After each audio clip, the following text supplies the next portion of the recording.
எல்லாருக்கும் வணக்கம். இன்றைக்கி நம்ம வீடியோவில் என்ன பார்க்க போகிறோம்னா, அதாவது குழந்தை பிறந்தவங்களுக்கு பால் இல்லைன்னா கருவாட்டு, அதாவது பால் சுறா கருவாடு வாங்கி குழம்பு வச்சு கொடுப்பாங்க. இன்றைக்கி எங்கள் ராஜேஸ்வரிக்கு பால் சுறா கருவாடு வாங்கிட்டு வந்திருக்கிறோம். அது குழம்பு வச்சு கொடுக்க போகிறோம். ஏன்னா குழந்தை பிறந்த உடனே எல்லாருக்குமே பால் இருக்காது, ஒரு வாரம் ஆகும். அன்னதட்டி குழந்தை அழுதுகிட்டே இருக்குது. நம்மளுக்கு மனசுக்கு கஷ்டமாக இருக்குது, என்னடா குழந்தை அழுதுகிட்டே இருக்குது, பால் கொடுக்க முடியலேன்னு. உடனே நம்ம இந்த மாதிரி கருவாடு, பால் சுறா கருவாடு வாங்கிட்டு நம்ம குழம்பு வச்சு கொடுத்தோம்னா, அதாவது இன்றைக்கி கொடுத்தோம்னா நாளையிலேருந்தே அவங்களுக்கு டிஃப்ரென்ஸ் தெரியும், நல்லா பால் ஊறும்.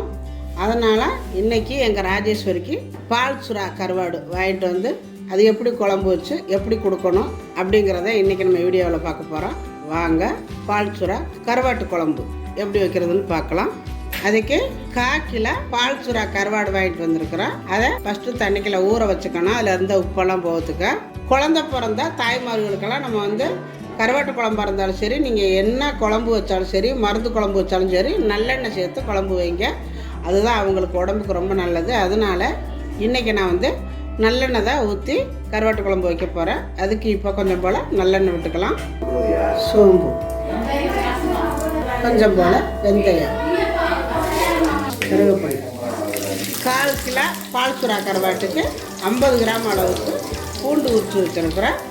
150 கிராமு சின்ன வெங்காயம் உரித்து நல்லா கழுவிட்டு முழுசாக எடுத்து வச்சுருக்கிறேன். இது மெயினாக யாருக்குமே தெரியாதவங்களுக்கு இது தெரிஞ்சுக்கிறதுக்கு தான் இந்த வீடியோ. பால் இல்லை அப்படின்னு சொன்னால் உடனே நீங்கள் இந்த பால் சுறா கருவாடு வாங்கி செய்யுங்க.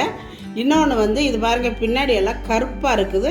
அந்த கருப்பெல்லாம் எடுக்கணும் அப்படிங்கிறது இல்லை. சில பேர் உரிச்சிட்டு போடுவாங்க, தோலை உரிச்சிட்டு போடுறதுனால போடலாம், அப்படியே போடுறதுனால போட்டுக்கலாம். கண்டிப்பாக இது தாய்மார்களுக்கு ரொம்ப மெயினான ஒரு மருந்து. கண்டிப்பாக உங்கள் வீட்லேயும் குழந்தை பிறந்தா இதே மாதிரி செஞ்சு கொடுங்க. நல்லா செவந்துருச்சு. 3 தக்காளி கட் பண்ணி வச்சுருக்கிறேன். அதை சேர்த்துக்கலாம்.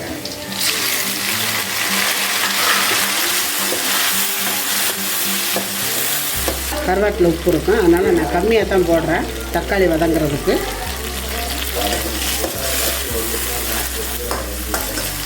வெறுமிளகாய்,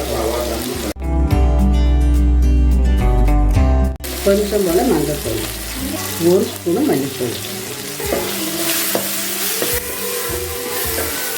3/4 ஸ்பூனு காஷ்மீர் மிளகாத்தூள், நல்லா குழம்பு கலராக இருக்கிறதுக்கு. வீட்டில் அரைச்ச குழம்பு மிளகாத்தூள் 1 ஸ்பூனு,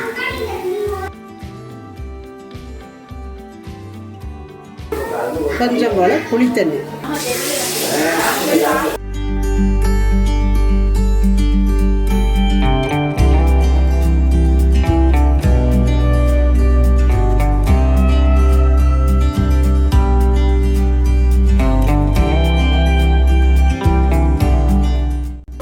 வேணுங்கிற அளவு குழம்பு, அதாவது கருவாட்டு குழம்புலாம் கொஞ்சம் கெட்டியாகவே இருக்கணும். அதனால் கொஞ்சம் போல் தண்ணி சேர்த்து நல்லா கொதிக்க விட்டுக்கலாம். கருவாட்டு குழம்புடா. இப்போ இந்த அளவு தண்ணி ஊற்றிருக்கிறேன். நல்லா கொதிக்கட்டும், மூடி வச்சு கொதிக்க விடுவோம். நல்லா கொதிச்சு நிற்கிது. கருவாட்டை தண்ணிக்குள்ளே போட்டு ஒரு 5 நிமிஷம் ஊற விடுங்க. அப்போ தான் அந்த உப்பெல்லாம் போயிடும். பாருங்கள், அந்த மாதிரி. இது அப்படியே பெருசாக போடுறதுனாலும் போடலாம், இல்லை பொடியாக வெட்டி போடுறதுனாலும் போடலாம்.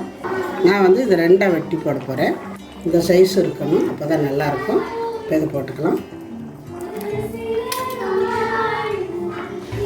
அருமையான பால் சுறா கருவாடு எவ்வளோ நல்லா வந்துருக்கு பாருங்கள். இது அவ்வளோதான். அடுப்பு ஆஃப் பண்ணிட்டு இறக்கிக்கலாம்.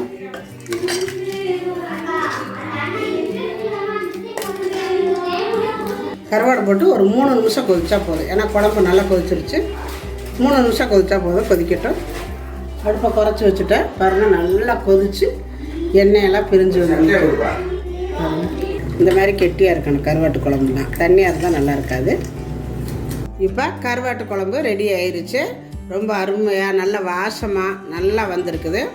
மெயினாக காரம் புளி ரொம்ப கம்மியாக சேர்த்துக்கோங்க. குழந்தை பிறந்த வயிறு. புளிப்பும் நிறைய வேண்டாம், காரமும் நிறையா சேர்த்துக்க வேண்டாம். இதே மாதிரி நீங்களும் உங்கள் வீட்டில் செஞ்சு பாருங்கள். செஞ்சு பார்த்துட்டு எப்படி வந்துச்சு அப்படிங்கிறத எனக்கு கமெண்டில் சொல்லுங்கள். இந்த வீடியோ பிடிச்சிருந்தா லைக் பண்ணுங்கள், ஷேர் பண்ணுங்கள். செட்டிநாடு சமையலுக்கு சப்ஸ்கிரைப் பண்ணுங்கள். நன்றி. வாழ்க வளமுடன்.